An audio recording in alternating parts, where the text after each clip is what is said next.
நற்பவி நலம் பெறுவோம் வளம் பெறுவோம். இந்த காணொலியை பார்த்து கொண்டிருக்கும் அன்பறிஞ்சங்களுக்கும் சப்ஸ்கிரைப் செய்த சொந்தங்களுக்கும் சீதவராகினி அறக்கட்டளையின் சார்பாக பொன் பரமேஸ்வர சுவாமிகளின் ஆசீர்வாதங்கள், நன்றிகள். சாய்ராம்.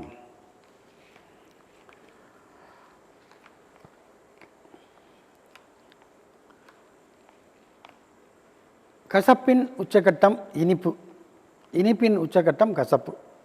கேள்விப்பட்டிருக்கீங்களா? அதிகமாக நம்ம இனிப்பை சாப்பிட்டே இருந்தோம்னா அது கடைசி திகட்டி போய் அதோடைய டேஸ்ட்டு போய் கசப்பாக மாறும். அது ப்ராக்டிக்கலாக எல்லாருக்குமே தெரியும். நீங்கள் ஒன்றும் இல்லை, இந்த சர்க்கரை சுகர் இருக்கிற சாப்பிட்டே பாருங்கள். மீறி போனால் ஒரு 1/2 கிலோ சாப்பிட்லாம், அப்படியே இல்லை 3/4 கிலோ சாப்பிட்லாம். அதுக்கு மேலே என்னாகும், அது டேஸ்ட் இல்லாமல் போயிடும், நாக்கில் சுவை வந்து கசப்பாக மாறிடும். உண்மைங்க. அதே போல் கசப்பு அதிகமாக சாப்பிட்டு பாருங்கள். பாவக்காய் நீங்கள் நல்லா மென்று தின்ட்டு வருங்க, பயங்கரமாக வாந்தி வராமல் கசப்பு அடிக்கும். அதே மீறி நீங்கள் சாப்பிட்டே இருந்தீங்கன்னா அந்த கசப்பு அப்படிங்க இனிப்பாக மாறும். இதெல்லாம் உண்மை. எப்படிங்க இது சாத்தியம்? எப்படி சாத்தியம்னு கேட்குறீங்க? அதே தான், அதுக்கு தான். அதான் பெரியவங்க சொல்லி வச்சுருக்காங்க, எல்லாத்தையும் ஒரு அளவோடு வச்சுக்கோங்க, அளவுக்கு மீறினால் அமிர்தமும் நஞ்சுன்னு சொல்லியிருக்காங்க இல்லையா? அப்போது என்னென்ன கூட என்னென்ன சேர்த்தா என்னென்ன கிடைக்கும்னு ஒரு கணக்கு போட்டு வச்சுருக்காங்க, ஈக்குவேஷன்ஸ் இல்லைங்களா? இப்போ லெமன் ஜூஸே எடுத்துக்கிறோம். ஒரு டம்ளர் லெமன் ஜூஸில் எவ்வளோ பழம் புழிஞ்சு ஊற்ற போகிறோம்? மீறினா ஒருத்தருக்கு வந்து ஒரு 1/2 மூடி போதுமானது. அதில் வந்து சர்க்கரை ஒரு 1.5 ஸ்பூன் போதுமானது. அப்புறம் ஒரு டம்ளர் தண்ணி தேவைப்படுது, கொஞ்சோண்டு உப்பு தேவைப்படும், கொஞ்சோன்னா ஒரு 2 சிட்டிக்கை போடலாம். போட்டு இதெல்லாம் நல்லா கலந்து குடிச்சிக்கலாம். அப்போ அது நார்மலாக இருக்கும். அதே நீங்கள் 1 கிளாஸ் 2 கிளாஸ் குடிக்கலாம், 3 கிளாஸ் 4 கிளாஸ் 5 கிளாஸ் குடிக்கும்போது என்னாகும்? சுவை இழந்துவிடும். ஏன் சுவை இழக்கிறது? நமக்கு தேட்டி போகுது. நம்ம சுவை எறும்புகள், நாட்டில் இருக்க சுவை எறும்புகள்லாம் மழுங்கிடும். சரி, அவ்வளோதான். இல்லை டேஸ்ட் இல்லைன்னு சொன்னால் நம்ம நிறுத்துவோம். அது நமக்கு கம்பெனி கொடுக்காது. நாக்கில் இருக்குது நமக்கு கம்பெனி கொடுக்காது. அப்போ என்ன பண்ணுவோம்? நம்ம என்ன பண்ணுவோம்? என்னடா இது, நல்லாவே இல்லை, வடை நல்லாவே இல்லை, சப்புன்னு இருக்குது, உப்பு இல்லை, காரம் இல்லை, ஒன்றும் இல்லை, சூடாக இருக்குது, பல்லெல்லாம். ஏன்? நம்ம அதிகமாக சாப்பிட்டோம். 5 வடை 6 வடை சாப்பிட்டோம். அதுக்கு மேலே சாப்பிடக்கூடாதுன்னு உடம்பு சொல்கிறதுக்கு இப்படிலாம் நமக்கு சொல்லுது. நாக்கில் இருக்க சுவை எறும்பிட்ட சொல்லுவோம், சொல்லு இந்த நாய்கிட்ட அதிகமாக சாப்பிடாத, உடம்புக்கு ஆகாது. அப்போ நம்ம நிறுத்திடும். அதே தான். அப்போ இதுக்கு என்ன தேவை? மூளை தேவை. மூளையும் மனசும் வரணும். 2 ஒன்று சேரும்பொழுது தான் நம்ம என்ன பண்ணுறோம்? எதிலுமே ஒரு அளவாக வச்சுக்கிறோம். ஸோ அளவுக்கு மீறினால் அமிர்தமும் நஞ்சு இல்லையா? அதுக்காக தான் ஆண்டவன் வந்து இந்த மாதிரி சில விஷயங்களை பழமொழியாக சொல்லியிருக்கான். முதுமொழியாக மட்டுமல்லாமல் வாழ்க்கையின் ப்ராக்டிக்கல் மொழி. அதாவது ப்ராக்டிக்கலாக என்ன? நம்ம அன்னாடம் நம்முடைய வாழ்க்கையில் நடக்கக்கூடிய சில விஷயங்கள் தான் இது. ஒன்றும் இல்லை, இப்போ நம்ம சாப்பாட்டில் உப்பு அளவாக சாப்பிட்டா டேஸ்ட்டாக இருக்குது, உரப்பு கரெக்டாக சாப்பிட்டா டேஸ்ட்டாக இருக்குது. அதில் ஏதாவது ஒன்று கம்மியாச்சுன்னா திட்டுறோமா இல்லையா? என்ன சமைச்சிருக்கீங்க? சப்புன்றது உப்பைங்கானும் ஒன்றும் இல்லை, உப்பே இல்லை உரப்பாக இருக்குது, இல்லை உரப்பாக இருக்குது உப்பு இருக்குது, உரப்பாக காணப்பீங்க. ஸோ அறுசுவையும் ஒன்றாக இணையும் பொழுது தான் நமக்கு மனிதனுக்கு வாழ்க்கையிலே திருப்தி ஏற்படுகிறது. அப்போ அந்த திருப்தியை ஏற்படுத்துறதுக்கு சாதாரணமாக இந்த சுவையே ஒரு பெரிய ஒரு கிரகங்களாக மாறும். வீட்டில் பெரிய பெரிய சண்டைகள்லாம் வந்திருக்கு. சமையலில் சரியா இல்லைன்னா வைங்க, எத்தனையோ குடும்பங்கள் 2ஆக பிரிஞ்சிருக்கின்றன. அப்போ அந்த சுவைன்னு சொல்லக்கூடிய அந்த விஷயந்தான் கிரகநிலைகளோடு ஒத்துப்போகக்கூடிய சில விஷயம். உதாரணத்துக்கு ஒரு சின்ன இது சொல்கிறேனே. இப்போ வந்து பார்த்திங்கன்னா நம்ம செவ்வாயின்னு எடுத்துக்கோங்க. ஒருத்தனுக்கு செவ்வாய் தசை நடக்குது, இல்லை செவ்வாய் புக்தி நடக்குதுன்னா அந்த நேரத்தில் அவன் என்ன பண்ணுவான்னா, அவன் அறியாமல் அதிகமாக காரம் சாப்பிடுவான். சூரிய தசை நடந்தாலும் அப்படி தான்.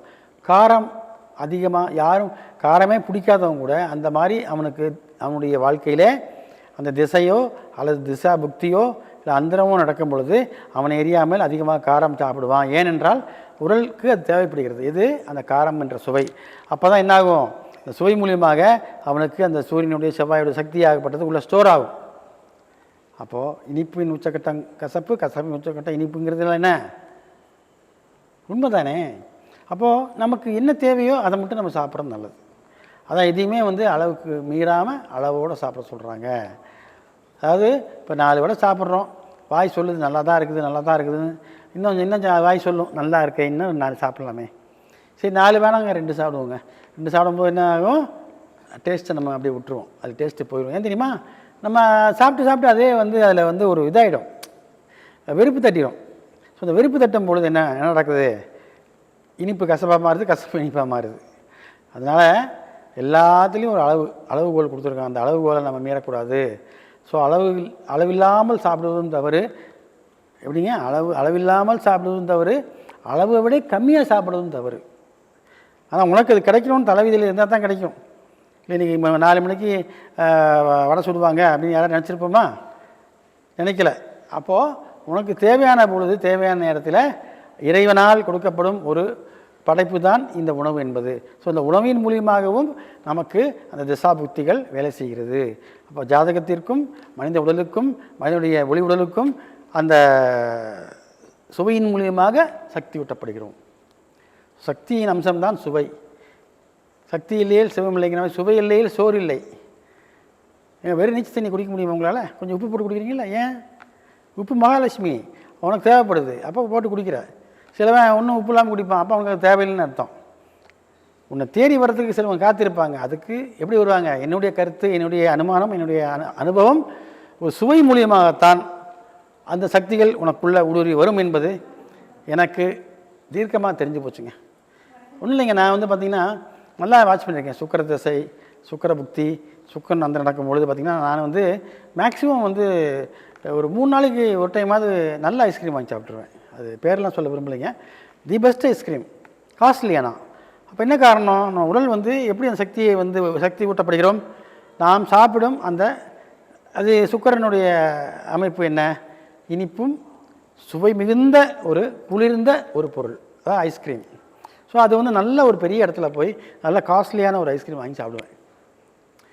ஆனால் அது சாப்பிட்டேன்னா அப்புறம் வேறு எதுவுமே அன்றைக்கி சாப்பிட மாட்டேன். சோறு இருத்து எதுவும், ஏன்னா அதே வயிறு ஃபுல்லாக ஆன மாதிரியாக இருக்கும்.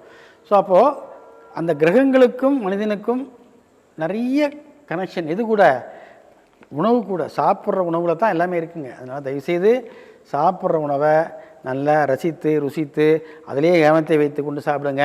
டிவி பார்த்துக்கிட்டே மிச்சர் சாப்பிட்டே இருக்குது, டிவி பார்த்துக்கிட்டே டீ குடிக்கிறது, டிவி பார்த்துக்கிட்டே சோறை திங்கிறது, தயவுசெய்து இதெல்லாம் மாற்றிருங்க. டிவி ஆஃப் பண்ணிவிட்டு டைனிங் ரூமில் உட்காந்து தின்னுங்க சோத்தை. அது கீழே உட்காந்து காலை மடக்கி போட்டு சப்பளாங்கோல் போட்டு உட்காந்து சாப்பிட்டிங்கன்னா உங்கள் உடம்புக்கு நல்லது, உங்கள் ஆன்மாவுக்கு நல்லது, உங்கள் ஃப்யூச்சருக்கு நல்லது. தேவையில்லாமல் எதுக்கு காசை கொண்டு போய் ஆஸ்பத்திரியில் கொட்டுறீங்க? சரிங்களா? நல்லா புரிஞ்சுக்கோங்க. ஒன்று சொல்கிறேன், நாம் உண்ணும் உணவையும் தான் எல்லாம் இருக்கிறது. ஆகவே அதை ரசித்து சாப்பிட வேண்டுமானால் நீங்கள் என்ன பண்ணணும், எண்ணங்கள் வேறு பக்கம் போகக்கூடாது. செல்ஃபோன் நோண்டிக்கிட்டே சாப்பிட்றது, அப்படி ஒரு கேட்டகரி இருக்குது. அது என்ன நிறையா வருது செல்ஃபோனில், அதான் சொல்ல விரும்பலை. அதெல்லாம் பார்த்துக்கிட்டே சோறு திங்கும். விஷத்தை கொஞ்சம் போட்டு விட்டுருவோமே அதில், அப்படியே தின்னுட்டு அப்படியே தான் சித்து போட்டோமே. இல்லை, நான் தான் சொல்லுவேன், அப்படி என்ன இருக்குது அதில், மூடி வச்சுட்டு ஏன் இது வராமல் போகுது? பொண்ணுமில்ல, நான் வந்து 5ஆம் கிளாஸ் படிக்கும்போது வந்த அதே ஒரு சினிமா இப்போ வேறு ஒரு தேட்டரில் போட்டிருக்கான், புது காப்பி பிரிண்ட்டுன்னு போட்டிருக்கான். இப்போ போய் பார்க்கலாமே, நான் ஏன் பார்க்கல? அப்போ கஷ்டப்பட்டு அவசரப்படுத்தி நம்ம வீட்டை ஸ்கூலுக்கு போகாமல் கட்டி அடிச்சுட்டு போய் நம்ம அந்த படத்தை பார்த்துருக்கோம். அதனால தான் சொல்லுவான் இறைவன் மனசுக்குள்ளே, பொறுமையாக இருப்பா, உனக்கு எல்லாத்துக்கும் ஒரு நேரம், அவசரப்படாத. கல்யாணத்துக்கும் சரி, எல்லாத்துக்கும் ஒரு நேரம் இருக்குது, எல்லாத்துக்கும் ஒரு காலம் இருக்குது. எல்லாத்துக்கும் மேலே விதியில் நான் வருவேன்றதால் தான் வருவேன். அதனால் பொறுமையாக இருங்க.